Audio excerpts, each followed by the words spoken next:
the HBCU Combine because most of the players are unlikely to get invited to the NFL's main combine, which starts Monday in Indianapolis. A healthy Kawhi Leonard is one of the reasons the Clippers have the third best record in the Western Conference. Leonard has played in 48 of the Clippers' 53 games. He's averaging 24.1 points and shooting at career-high 45% from three-point range. Keep your fingers crossed. No debates, no speculation, just the info you need. That's your KBLA Sports Minute. I'm Ray Richardson on KBLA Talk 1580.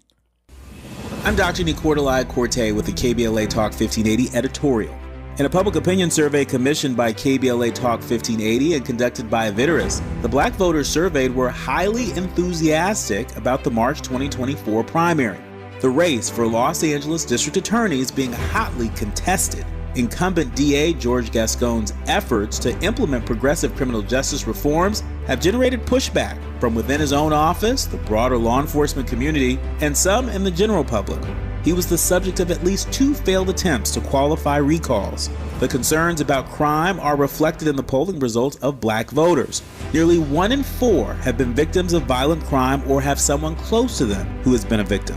1 in 5 black voters have personally been victims of property crime in the last 2 years. A majority of respondents feel less safe than they did a year or 2 ago, but they reject the notion that criminal justice reform has gone too far.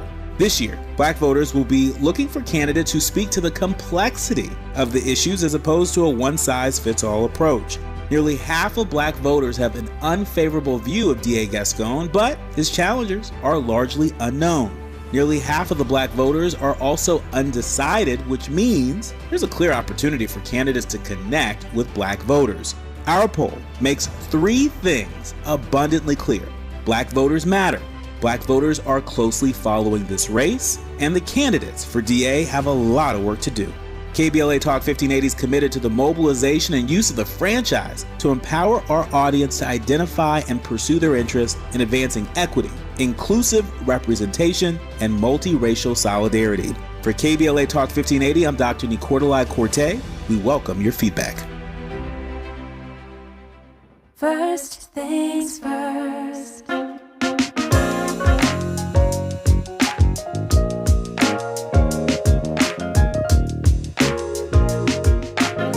Things first, it's the DU General, Money P. I'ma put you up on the schedule, 6 to 9, 8 weekdays, not too unsettling. Let's go. We got a lot to talk about, so much to pedal through. Unapologetically progressive. Tune to KBLA 1580 to get the mess. We're your ancestors' favorite radio station. First black on talk radio, left side of the nation. Me and Dominique DiPrima go way back. Tag Smiley making sure the station stays black. Discussing all the issues in our community. We're hosted black and brown and others find unity. So let's talk about it. Maybe we can improve it. Digital underground, always down with the movement. So we tune in. The first things first with the queen of Black Talk Radio, Dominique DiPrima. Go sis. First things first.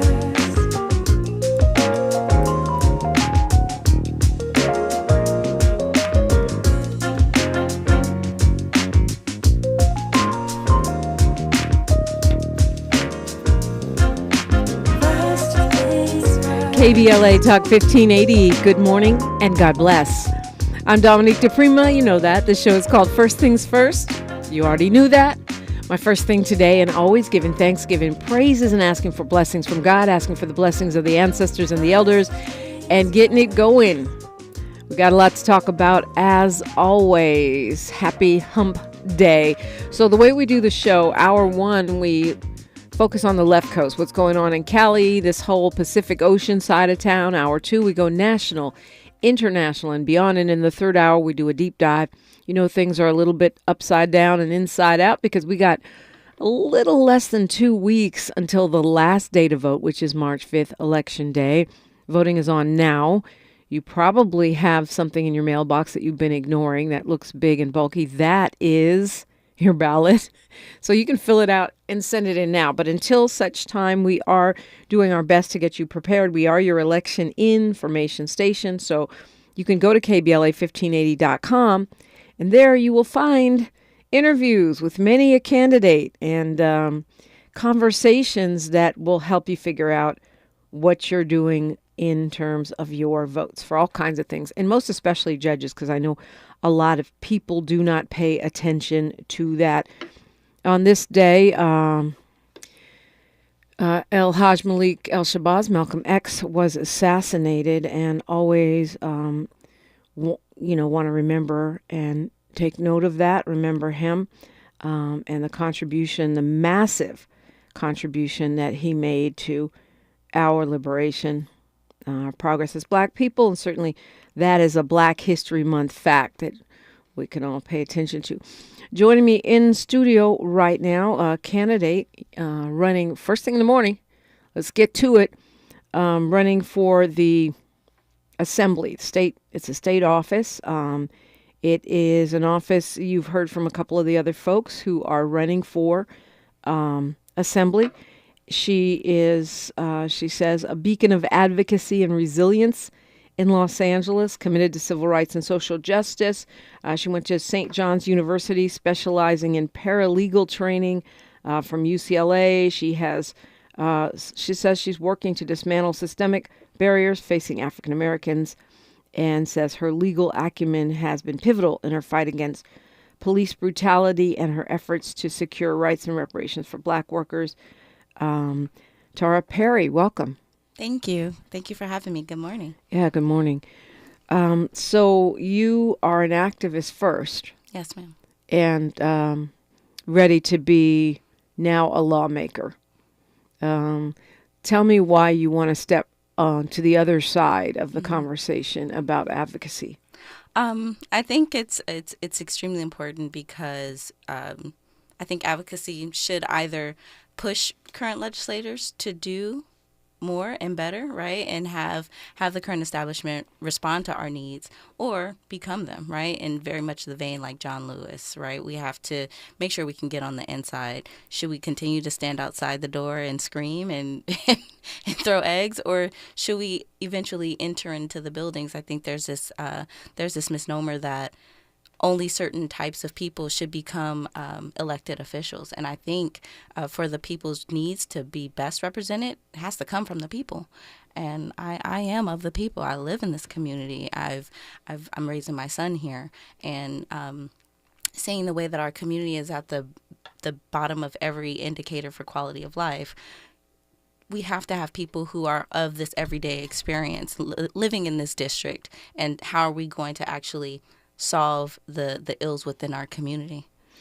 You are, well, the question about quality of life, you're talking about our district. You're not talking about right. Black people or any segment of the district. Well, both, right? Because Black people are also at the bottom of every indicator for quality of life. And this has been a historically Black district, but although it's changing, it's still an impoverished level, right? The county's level of poverty is $75,000 a year.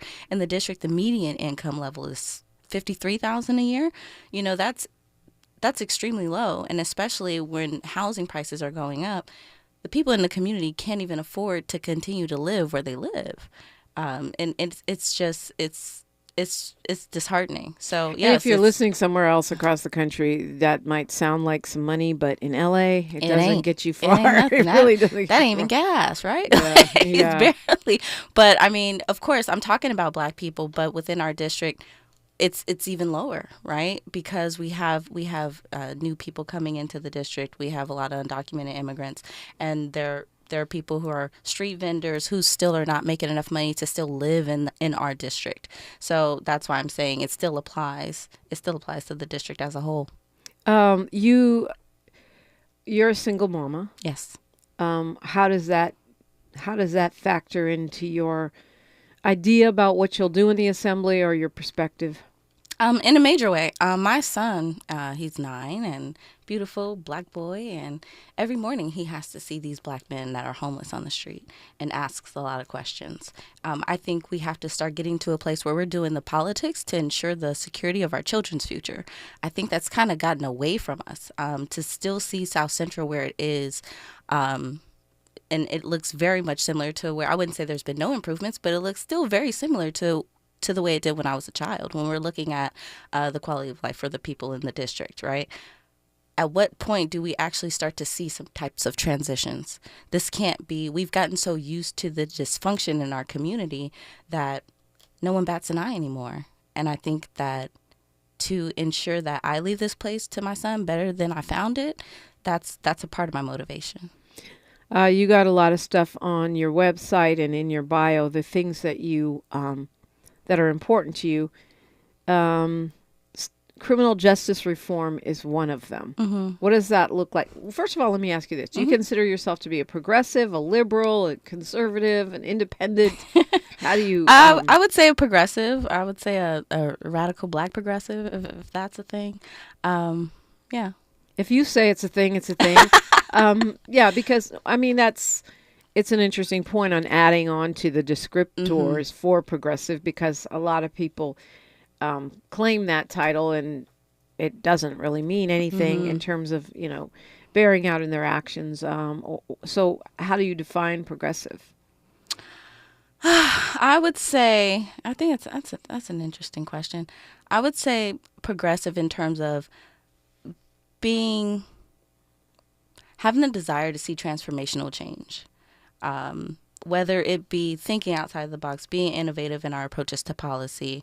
We have different people. We have people on different spectrums of the progressive line, and so it means something different to a lot of other people. But there may be some people who feel as though we should abolish prisons. And so for those people, they may feel they're progressive. There may be some people who feel like we should incorporate an element of community safety as well as keep current law enforcement. And they may feel that's progressive.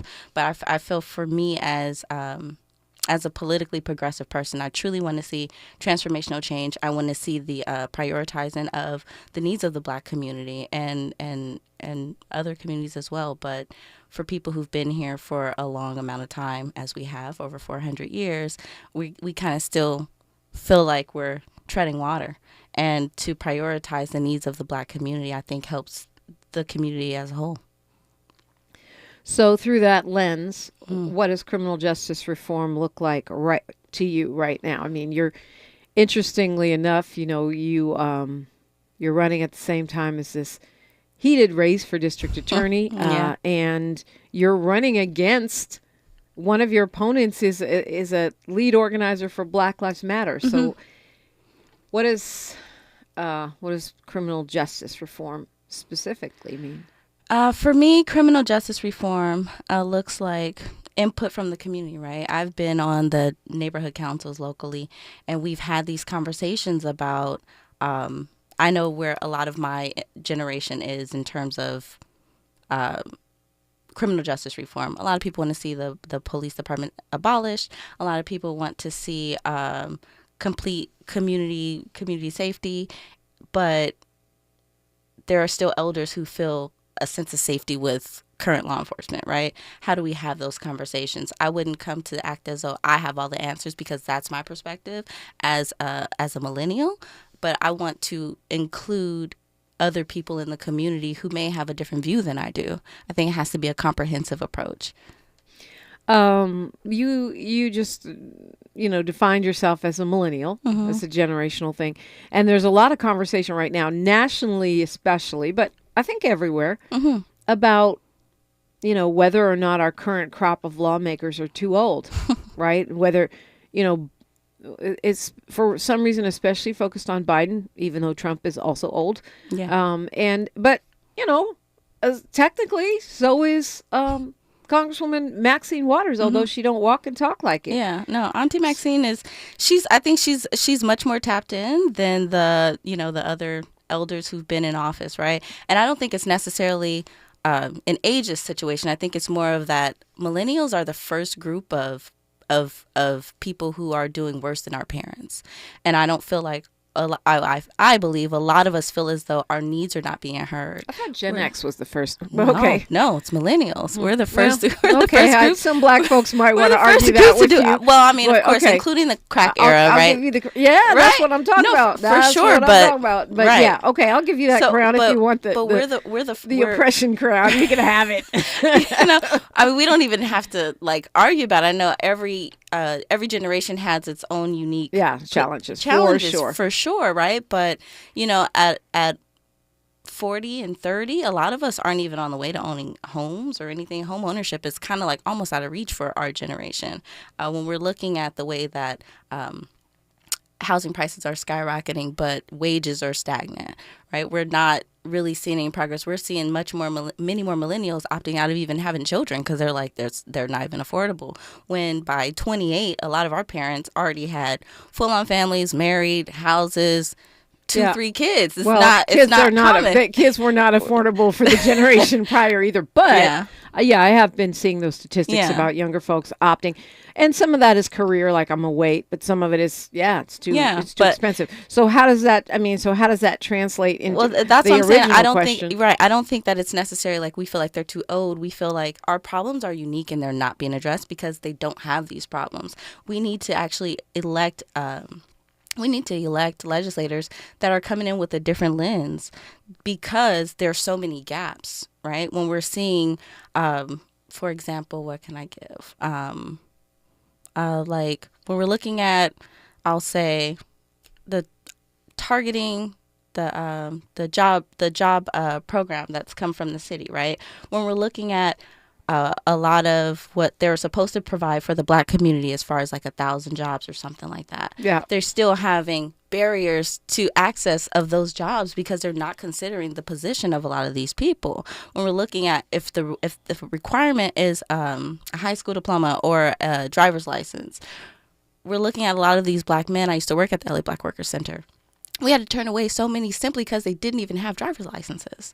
So there's gaps for people who are making these laws to even understanding what the access points are.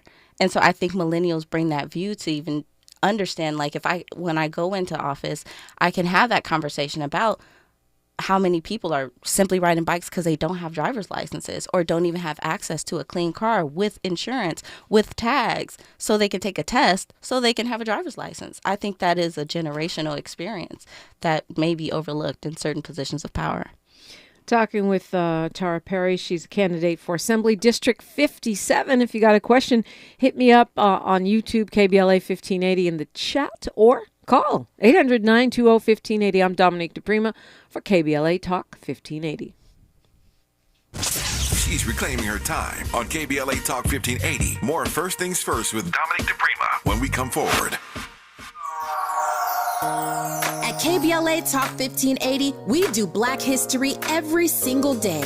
In fact, as the only Black talk radio station west of the Mississippi, we are Black history. Our annual Black History Month luncheon is fast approaching, and we want to be sure to give you ample time to get your company, organization, church, or group to join us at this year's celebration on the last day of the month, Thursday, February 29th at noon. Last year, we honored iconic local Black media personalities, including Pat Harvey, Jim Hill, Mark Brown, Beverly White, Sandy Banks, and Pat Prescott, and raised $20,000 in scholarships. This year, we're honoring Black Hollywood creatives who have used their artistic genius as climate justice champions.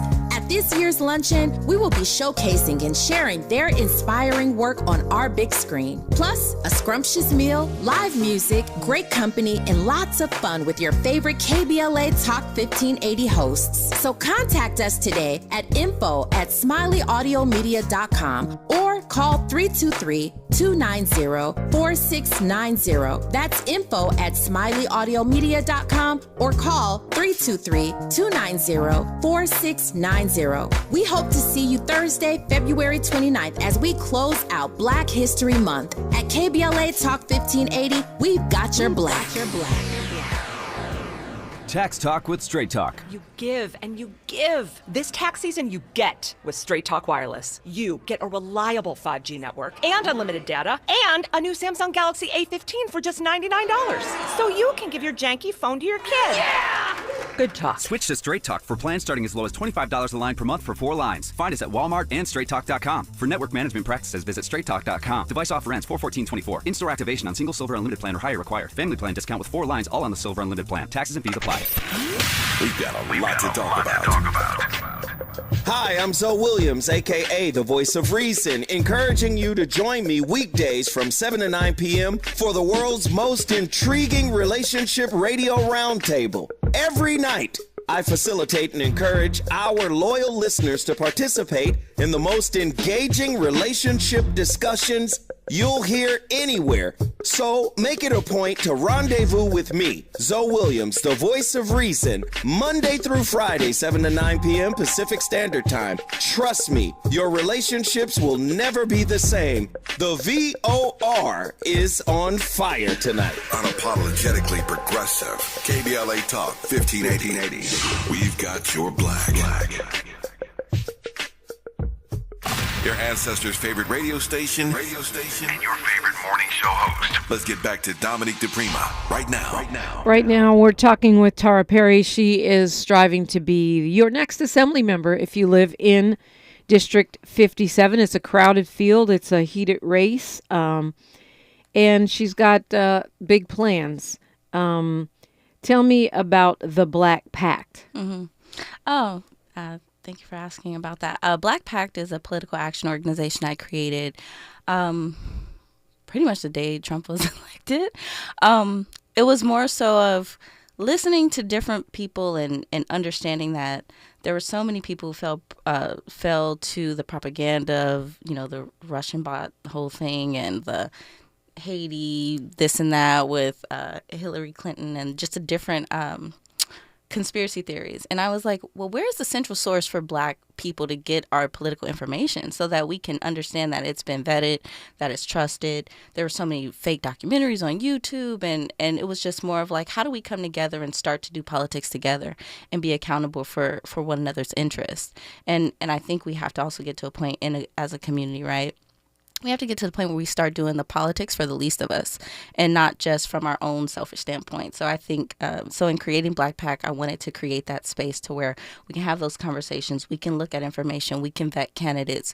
We can have forums. We can push an actual Black agenda to actually help our community, right? We're constantly turning out in these elections, but what are we getting in return?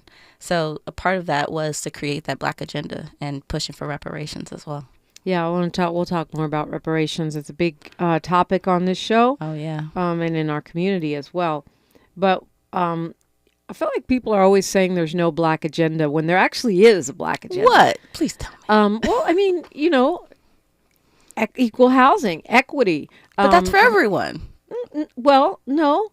I mean, yeah, everyone wants equity, but when we talk about basic things that Black people want, yeah, it's true we don't have a detailed policy that everyone agrees on for everything, but there are lots of things that we coalesce around. I don't think we're just wandering in a sea of aimless. But that's the point of having a Black agenda, right? We have specific needs that should be addressed. But the Urban League has one, and the state of the Black world, and there's lots of people that have put out Black agendas. Whether or not we adopt them on a popular level, I think if you're not else. prioritizing reparations, that is going to heal our community in many more aspects than one. I don't think you have a Black agenda. I don't think that if we're I would say that's part of the Black agenda. Okay. A big part. Right. It definitely is. But I think that if we're not holding elected officials accountable to that agenda, we're not offering our vote in exchange for this agenda. That's what I mean when I'm talking about a Black agenda, like in terms of us actually organizing around it. Yeah. We continue to just throw our vote out there because we're responding out of fear, but we're not getting anything in return. I mean, a lot of people say that, especially online. And I think we could do better on accountability. But I don't think we just say, okay, we'll vote for you no matter what. I mean, I think people do ask for specific things. Whether or not folks deliver is another question. So how do you put teeth into tracking that? Well, then how do you put teeth into that expectation? But then we have to start having conversations about timelines for deliverables. Right. If you haven't delivered by a certain time, we're not going to deliver the house to you in the midterm. Then if you're not responding and you've completed your term and 4 years in office and you've done nothing for us, then we will vote you out. Doesn't matter who's next. It doesn't matter who you think we should be afraid of. You have not delivered. So you agree with like Rashida Tlaib? We're straying a little here because we should be staying on the state. All right. But you start talking about this kind of quid pro quo, which is what politics is all about. That's not anything unusual. It's not unusual. I scratch your back, you scratch mine. It's It just is not we don't unusual. always do the follow-up. But and how many people make us feel guilty about it? Well, I'm not worried about right. those people. But even Rashida Tlaib, she's talking about what is she? She's talking about vote non-committed, for, right? Right. Rather but than the ADOS movement did Democrat down ballot in 2016. Well, I think Democrat down ballot is a little different. Well, what I'm saying is they were called voter suppressionists, and some of them were, some of them were not. Well, some of them were not. I mean, let's look at individuals. Let's look at individuals and their track record. I don't want to say the whole ADOS movement or the whole, Democratic Party, or because we got. All I'm saying is that is Rashida Tlaib being called a suppressionist. That's all I'm saying is that. Well, that's the question. Yeah. Is that the tactic? I think is that tactic. Does that tactic make sense? I think having an exchange for our vote makes every bit of sense. No matter what you call it. Yeah, well, I mean, I think that's pretty basic. But I'm saying, how far do you go with it? Would you say vote non-committal this year in 2024? Would you say vote down ballot? Which, okay, if that's what you want to do. Would I say vote I down love down ballot as opposed to no vote. Mm-hmm. Right? At least you can get your votes for Assembly District 57. You can't tell people to stay home and still get elected. I think the Black community should have a very in-depth conversation about the risks, right? I don't think one person can make that call, but that's why it's important for us to get organized and come together and make that decision. But we can't just keep having people running us out to the polls out of fear, but we're not getting anything in exchange. Well, I think that's I think, your point about reparations is a good one, right? Mm-hmm. Especially on the level that you're looking to come in. Mm-hmm. On the California State Assembly, we are unmistakably at a crossroads when it comes to reparations. And one of the big things that I'm disappointed about, and a lot of people are disappointed about, is that the Black Legislative Caucus did not come forth out the box with a proposal or a bill or a soon-to-be bill that has anything to do with cash. Right. There's 14 bills. None of them have to do with payments to descendants of enslaved persons. No, we got another hair bill. And I don't know what to make of that. But another hair bill.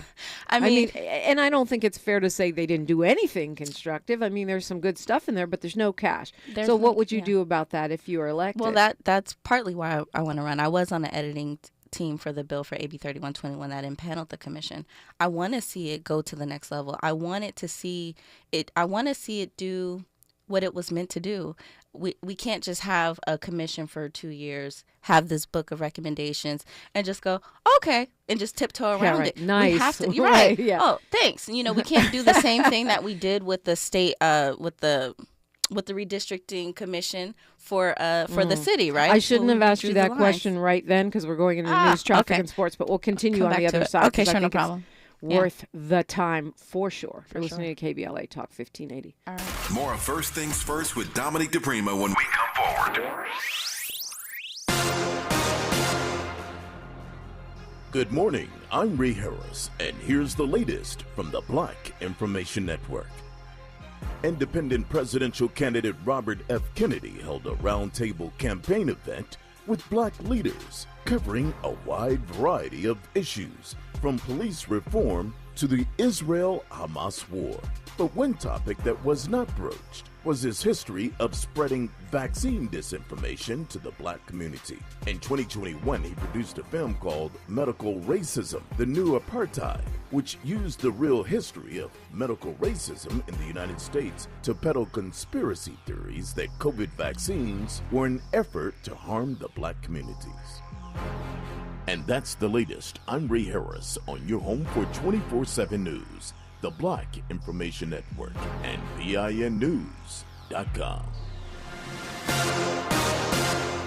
Can't wait weeks for your tax refund? Then don't. At Jackson Hewitt, get money today if you're approved for a no-fee refund advance loan on a prepaid card. Book today at jacksonhewitt.com. No-fee refund advance offered to eligible clients. Application required. Loans by Republic Bank. Details at jacksonhewitt.com. Is this the This is the KBLA Sports Minute with Ray Richardson.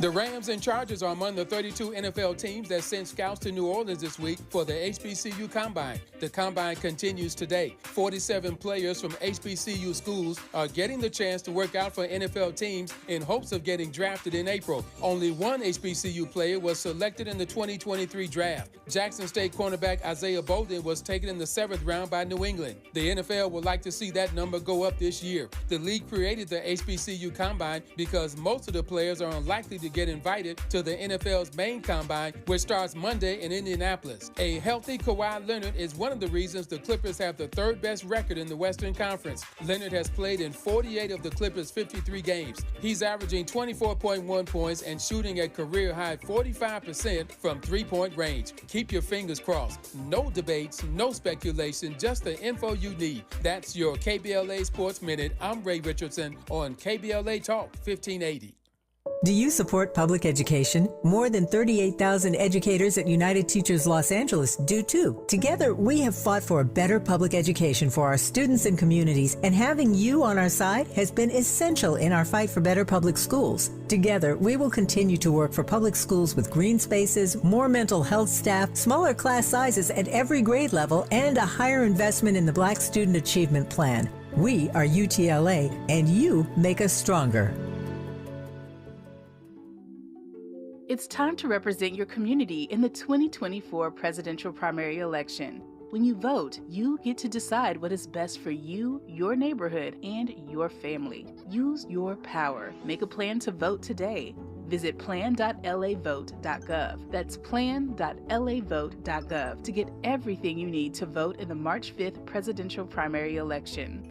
Brought to you by the Los Angeles County Registrar. Are you ready to ignite your potential?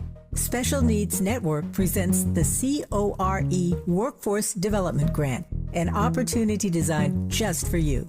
You've been there for everyone else. Now it's time to be there for yourself. Whether you're a college student or a working professional, the CORE program is here to empower you on your journey.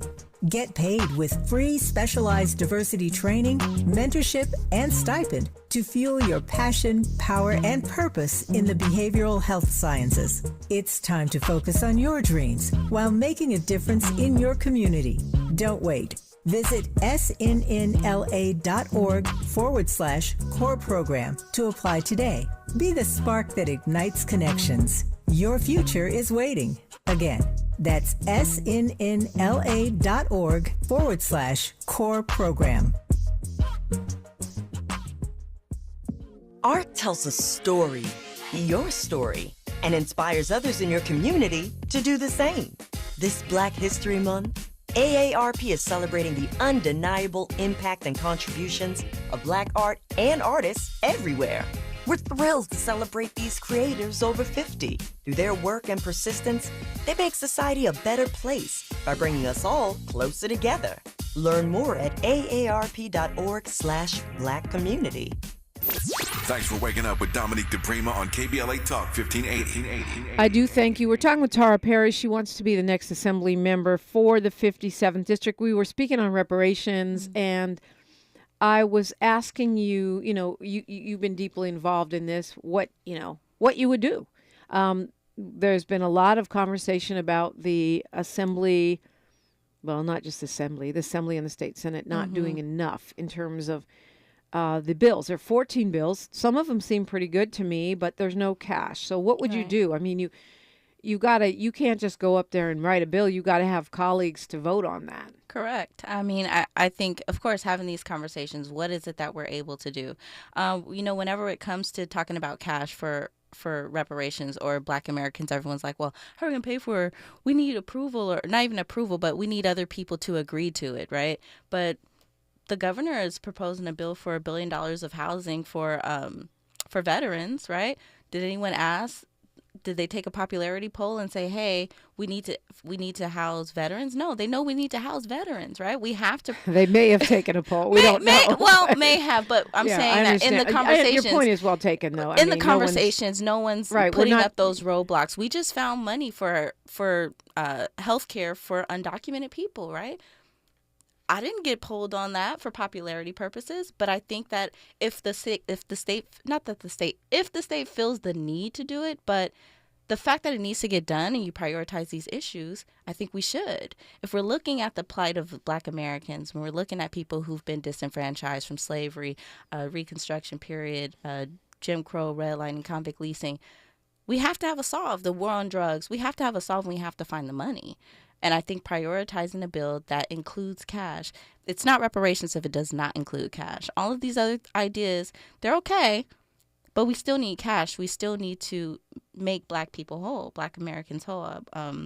One of the suggestions from the CLBC was addressing food injustice by requiring advance notification to community stakeholders prior to the closure of a grocery store in underserved or at-risk communities. That's great, but after notification, then what? That community still does not have access to capital to open up their own grocery store. So if we're not including cash, it's not reparations, and we have to stop calling these responses or these reparations bills that if they don't include cash. It has to be a comprehensive approach. I mean, I agree that that has to include cash, and I'm really tired of the talking point that reparations is not just cash. Right. I understand where that comes from. It's not just cash, but it must include cash. Right. So, but on the other hand, I don't think, if we're basing these things on the recommendations, then they are part of reparation, right? I mean, I don't know how the grocery store, that's, how that, I don't know. I feel like there must be something to that I'm not seeing. That right. Because just telling me I'm about to have less food options. Right. So, well, when we talk about food deserts, I can understand that being a response to food deserts, right? But it still is not a response to us having our own grocery stores. We need to have our own grocery stores. We need to have our own schools that we're funding. We need to have our own banks. We need to have our own. Well, have Smiley and KBLA, right? We have our own media outlets, but we have to have these different components within society to make us And the irony in that conversation is we did have a lot of that stuff. Right. And it's gone. It was taken, stolen, terrorized away. Absolutely. Okay, so clearly, I guess this leads into another question, because you have ideals about reparations, so do I. But if we get elected, you are running for 57th. I'm not running for anything. But if we get elected tomorrow, you can't just walk in there and get it done necessarily unless you have some kind of major mobilization or some experience, right? And you've never been an elected official on a statewide level. So why do you think you have what it takes to get stuff done? I've talked to people, especially activists, that went into politics and then, I'm not going to name any names, but over the years, and then they've been stunned at how hard it is to get anything done. I think the idea of being a consensus builder, right? I think you have to go in being that, and with that idea. But I think and when we're talking about reparations, we have to do more educating. Like if you're talking about, I would say, lack of a better example, these smash and grabs, right? If we're talking about these smash and grabs, if we're talking about crime in certain communities, if we're talking about people wanting to feel safe, you have to educate people on the economic lockout of certain communities and why certain people may participate in certain types of crime. So if you truly want the community to be safe, then you have to empower a certain group of people. So, I mean, you brought it up. I wasn't necessarily going to go there. But the smash and grab, the retail crime, I guess is how it's being characterized. Yeah, most folks are calling for task forces, and there's a movement afoot to increase the penalties, for those crimes. I think it's adding to people's sense of not being safe. We just did a poll here for KBLA of likely Black voters in LA County, and they're saying they feel less safe than 2 years ago, and it seems like that whole retail crime. Right, but even when we're looking at, I do think a part of it is not only organized, but also part of a political propaganda piece that haven't proven yet. But I think that we can't just constantly respond and be impunitive, right? We have to start empowering communities. You can't continue to look at crimes of poverty and criminalize people. You have to look at their needs and why are they doing this? They're not smashing and grabbing because they want to wear this stuff on the streets. You know what I'm saying? They're selling this stuff. After COVID, a lot of our community has been economically devastated. We were already at the the wealth gap was astronomical, right, before COVID, and we were on task to be at a wealth level of 0 by 2053. That has accelerated since COVID. So we're looking at communities that have already been economically deprived prior to COVID. What's working? I mean, I'm hearing a little bit of doom and gloom here. Mm-hmm. What's working in your estimation? What do we need to be doing more of? Mm-hmm. I think more of listening to the community. We need accessible leadership that's going to actually talk to the community and see what those solves are. We need to bring more resources to the community. My community is extremely under-resourced. When we're looking at the lack of jobs, when we're looking at the lack of pay, they just increased pay for a lot of not healthcare workers. The healthcare workers as well, but fast food workers to $20 an hour.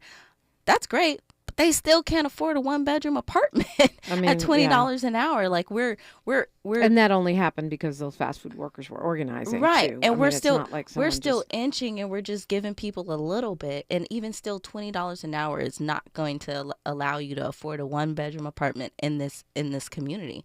We're gonna have to do something about housing, regulating housing prices. We're gonna have to, like I said, bring in more jobs, bring in more careers, and have those salaries actually be responsive to the actual housing market. Okay. I don't know what's working, but they ain't doing it right now. So you okay. Got it.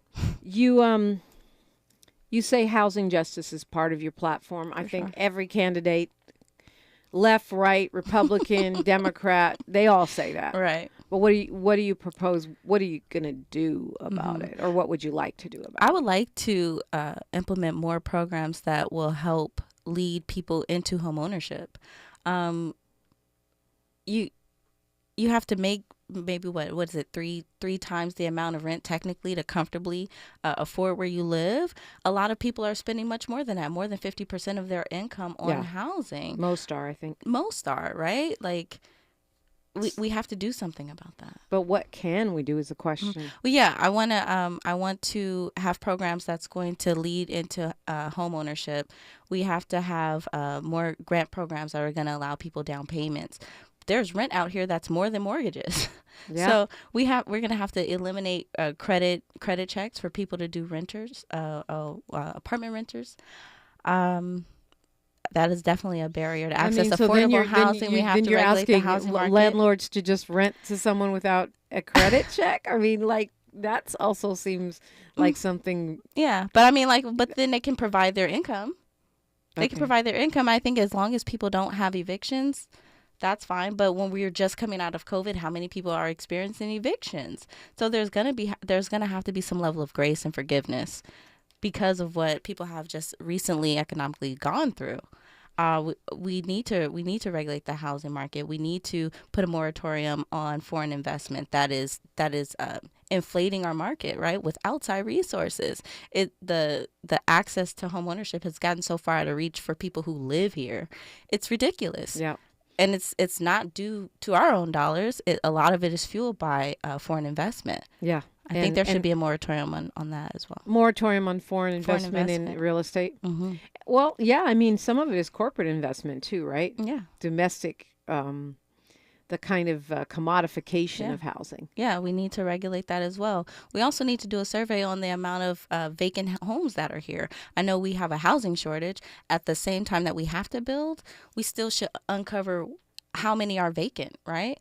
We shouldn't have to overbuild either and oversaturate our community. I know we have a lot of people in our community. I've had many meetings with community members who are not happy about SB 9 and SB 10, right? And the building of 10 units on these single family lots. This is not what they purchased their homes for and the types of communities they want to be in. Is that NIMBYism though? I mean, I think it definitely is an element of NIMBYism, right? But I understand it's responsive, but how much of that is for developers gain and for mom and pop landlords to make more money, and how much is really toward buildings so that people can be housed, especially if it's still not going to be affordable. They have ADUs that are for rent for over $4,000 in South Central. That ADU. And you're still sharing a lot with someone else still. You don't have a garage. You don't have a place for storage. Like we will be living on top of each other at astronomical prices. Yeah, I can see your point. I if I was choosing between that and the tent, I'll take the ADU with no parking. I'm just saying. Yeah. Yeah. Too bad we have to make that choice, though. Mm-hmm. They're also building more apartments without parking. Yeah, I know. I see. There's one right over here in Leimert Park. We're talking with Tara Perry. She wants to be the assembly woman for District 57 here in Los Angeles. She's asking for your vote. Find out about her endorsements and more when we come forward on KBLA Talk 1580. The station you turn to when you've had it up to gear with cultural incompetence. KBLA Talk 1580. City of Los Angeles tenants know these facts about eviction and consumer debt. Tenants can't be evicted if rental arrears are eligible to be treated as consumer debt. Tenants who followed certain COVID-19 pandemic protections under state law can't be evicted for past due rent. Landlords can collect rental arrears in court as consumer debt, but tenants cannot be evicted if they provided a declaration of COVID-19 hardship and paid 25% of rent owed. Learn more at housing.lacity.org. Be informed. Be protected. Be at home.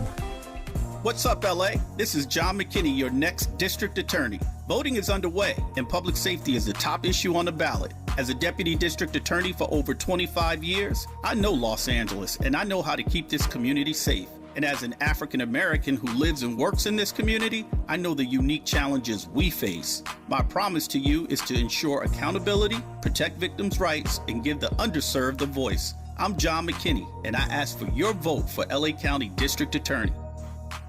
Hey, LA, when you're trying to get where you need to go, like work, school, and what matters to you, Metro is here to get you there. With discounted fares and free pass programs, Metro is making public transportation affordable and easy to ride for everyone. Plan your trip at metro.net. When you're young, life is full of choices. Don't let opioids like highly addictive and deadly fentanyl take away your life with just one wrong pill. Addiction is a disease that can affect anyone at any age. But there is a choice to get help for this disease. Find medically proven treatment options, including virtual, at choosemat.org. We knew you'd stick around. This is LA's home for progressive talk radio. Welcome back to KBLA Talk 1580. Tara Perry, Millennial candidate for Assembly District 57. And who, standard question, who's endorsing you, or who would you say are your strongest supporters? I would say my strongest supporters are community members.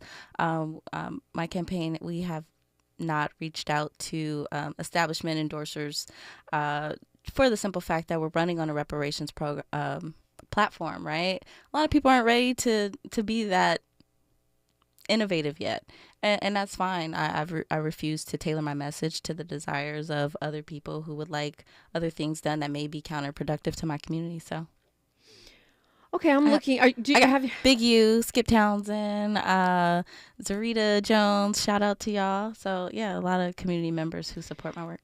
So, have you done any of the pledges like no oil money, no, cop money, no real estate money? Not taking no cop money. No, I'm definitely not taking no cop money, but I think that's probably the only one. No, well, yes, I'm not taking any cop money. Yeah, something tells me real estate developers are probably not lining up to give you money. Oh, no, they're not. No. But maybe I'm wrong. Okay, so I'm looking at Black Pact here. Your Instagram, and it has a lot of stuff about reparations, not surprising, and a lot of stuff about police justice, or some stuff about ending police brutality, which is actually in your bio. Yes. It also has noted that Trump was suspended from Twitter. Was that a happy post or a sad post? It was probably a happy post. I was like, really? Yeah, I mean, we were actually planning a march for reparations in D.C. at that time, and our permit was on hold because of the D.C. shutdown. So we had to, move our march for reparations to from Inauguration Day to that following Valentine's Day. But yeah, it was unfortunate. Yeah, because there was a coup going on. Well, right. Good thing you weren't there. Yeah, because they would have you know who they would have been shooting at that point. Yeah, I mean there were propaganda pieces out that were saying that we were an armed protest that was coming to push for reparations in DC, but there was an armed protest there, but it was not ours. But that's how that goes down. It was terrible. We got a lot of death threats during that time. Yeah, for Sorry sure. to hear that. Yeah. That is terrible. And unfortunately it's becoming more and more part of everyday politics, right? Yeah, for sure. But not so much in California because we have a supermajority of Democrats. What should we be doing better with that supermajority?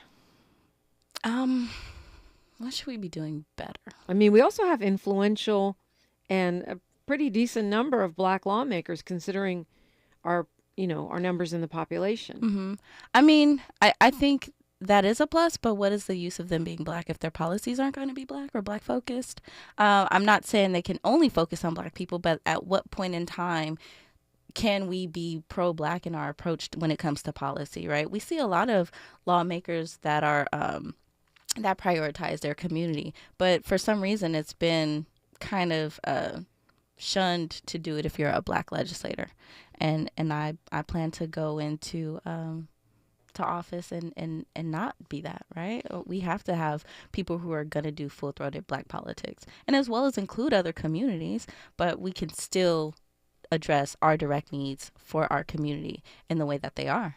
Yeah, I think there's a lot of conversation here on this show that, people are tired of just being lumped into BIPOC and want to be addressed with the specific needs of black Americans, and for sure. reparations is one place where that seems the most clear. Yeah. Or it should seem the most clear. I mean I think reparations does make that clear, but I think also in not even being BIPOC, when we're talking about solidarity between black and brown community, that has definitely become an overplayed talking point as well. But what does that look like? Like that attitude of solidarity, it has to be revisited. There has to be true rules of engagement. There has to be a real exchange. There has to be expectations of the different communities. We can't continue to act as though everything that impacts the black community impacts the Latino community or vice versa. It doesn't. And it's okay to say that we have specific needs, and it's okay to address them in the way that they need to be specifically approached. Yeah, well, I from my experience with black-brown solidarity in the political arena, in the community organizing arena, not just in the, hold hands and sing arena, but in the actual practical arena, it's people getting together around specific issues with specific goals. I mean, I guess I'm not sure what you mean by rules of engagement. When people say, okay, we're all going to vote for Karen Bass and we're going to campaign together, and this is a specific goal, elect a mayor of LA. We just did it. No, I think that's great, right? But when we're looking at the situation with Nuri Martinez, right? There should be an expectation of a response from the brown community, in that there should be a specific response that I think the black community should have expected from the brown community, right? There's not just Nuri Martinez, Kevin De Leon, right? He's still there, and he's still having, hopefully not much longer. Right, hopefully not, right? He's still having public events and ribbon cuttings and running for re-election and raising gobs of money. Right. Yes, so we're in terms of allyship, right? Yeah, I don't think that's the best example. But well, I'm just saying in terms of allyship, right? We can't just have certain groups showing up for the MLK parade. We have to there has to be continuous work within both of our communities to make sure that we're not politically undermining each other, number one. And number two, to be real good allies and respond in our communities and addressing anti-blackness in the Latino community. It has to be done. And I just think it has to be revamped. Tara Perry is my guest, and when we come forward, we'll hear some final thoughts on her campaign to become the assembly member for the 57th District of California. KBLA Talk 1580. Say the quiet part out loud. KBLA Talk 1580. The possibility of lung cancer can be pretty scary, especially if you're one of approximately 8 million current or former smokers at high risk. That's why SaveByTheScan.org wants you to know that now there's a breakthrough low-dose CT scan that can detect lung cancer early, and it only takes 60 seconds. You stop smoking, now start screening. For an easy quiz to see if you're eligible, visit SaveByTheScan.org. It could save your life. SaveByTheScan.org is brought to you by the American Lung Association's Lung Force Initiative and the Ad Council. Listen up, City of Los Angeles renters that live in rent-controlled units. Landlords can now increase your rent by 4%. Know these 3 facts. The rent increase is allowed February 1st, 2024 through June 30th, 2024. An extra 1% per utility up to 6% can be added if the landlord pays the entire gas and electric bill. And illegal rent increase complaints can be filed at housing.lacity.org. Check if you live in a rent-controlled unit and learn more at housing.lacity.org. Be informed, be protected, be at home. Heard any other talk radio lately that sounds anything like this? We didn't think so. You're listening to Unapologetically Progressive, KBLA Talk 1580. Tara Perry 4ca.com, TaraPerry4ca.com. Is that right? Yes, thank you. Oh, good thing, since I just spelled it out. So, you know, I get that you haven't gone after major endorsements from mainstream candidates. Mm-hmm. There's a lot of folks running in this race. I don't know how many, but it's a lot. Mm-hmm. And I see, you know, Knock LA, for example, they've endorsed Akili, which actually kind of surprised me. A lot of people have endorsed Sade Alawari. There's black people, speaking of black and brown, there's black and brown people running in this particular race. Dulce Vasquez. Efrain Martinez, right. I'm surprised they don't even mention you here, which, you know, but given you know, your activist Is that background. the LA Times article? No, this is Knock LA. Oh, okay. But what do you say to people who are afraid that we'll end up losing a black seat because there's so many candidates here? Mm-hmm. I would say keep the faith, right? Make sure we come out. Make sure we come out and vote. I think that like we talked about, like allyship. I mean, but if we're choosing between you and Sade and well, I'm the only African American woman in this race, and I think that's important. So you're saying she's not African American? She's not African American. She says she's Afro Latina, correct? Well, she says she's Guatemalan and Egyptian. Okay. So I'm the only African American woman in this race, and I think having an African American lens, or a lens of American descendant of chattel slavery, it's specific, right? We're my people have been here. We've gone through so much, and I would come in with a different lens. I'm a millennial. I have a different approach to legislation, and you know, I have nothing against anyone in the race. Like I've worked with Akili. I haven't worked with any of the other candidates, but I think that, you know, everybody is running on their own volition, and so. Okay, we got a minute here, a little less than a minute. I want do your elevator pitch. Why we should vote for Tara Perry, Assembly District 57. Tara Perry here, and I am running because I am deeply connected to our community. I am of the community. I am a single mom who is experiencing life in the way that everyday people are, and I would go into to this seat and represent our community to the best of my ability, with the lens of seeing what is wrong with our community and bridging certain gaps for access that a lot of our community is not getting, right? We have too many barriers to access to programs, to home ownership, to sustainable housing. We need to bridge those gaps, and we need to prioritize the needs of our community and prioritize economic development and reparations. Tara Perry, it's nice to meet you. Thanks for coming in. Thank you so much for having me. And I grew up listening to Street Science, so thank you so much. It's an honor to be here. Woot, woot. Okay, TaraPerry4ca.com. When we come forward, we're getting you ready for these elections, and we got some judicial candidates straight ahead. KBLA Talk 1580. KBLA 1580 Santa Monica. Good morning, I'm Ray Harris, and here's the latest from the Black Information Network. Independent presidential candidate Robert F. Kennedy held a roundtable campaign event with black leaders covering a wide variety of issues.